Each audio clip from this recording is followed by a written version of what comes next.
సరే, ఇతను పైరసీ చేసిన విధానం చూస్తే చాలా షాకింగ్ విషయాలు బయటకు వస్తాయి. High end popcorn technical. డబ్బాలు అండ్ అలాగే సినిమా హాల్స్ కు ఉండేటువంటి కీవర్డ్స్ ని, అవును.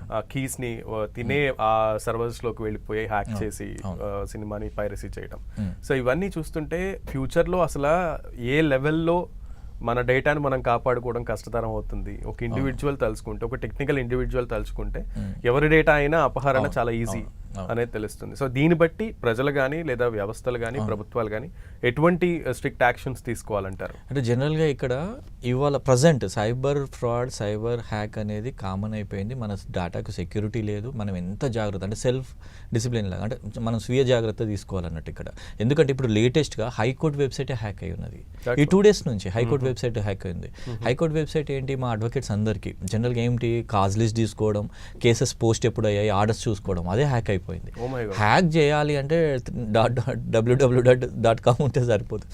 ఎంత టెక్నికల్గా మనము ఎథికల్ హ్యాకర్స్ పెట్టుకున్నా కూడా ఎక్కడో ఒక బగ్ రావడం, ఎక్కడో ఒక లోపులు దొరకడం, దాని ద్వారా వాళ్ళు హ్యాక్ చేస్తున్నారు. సో అవేర్నెస్ అయితే పెరిగింది. కాబట్టి మనం డిజిటల్ అరెస్ట్ కానీ, సైబర్ ఫ్రాడ్ కానీ, ఎవరైనా ఓటీపీస్ అడిగినప్పుడు మాత్రం 1-2 సార్లు వెరిఫై చేసుకోవాలి. కానీ డిజిటల్ అరెస్ట్ కూడా బాగా నడుస్తుంది. ఓకే. సో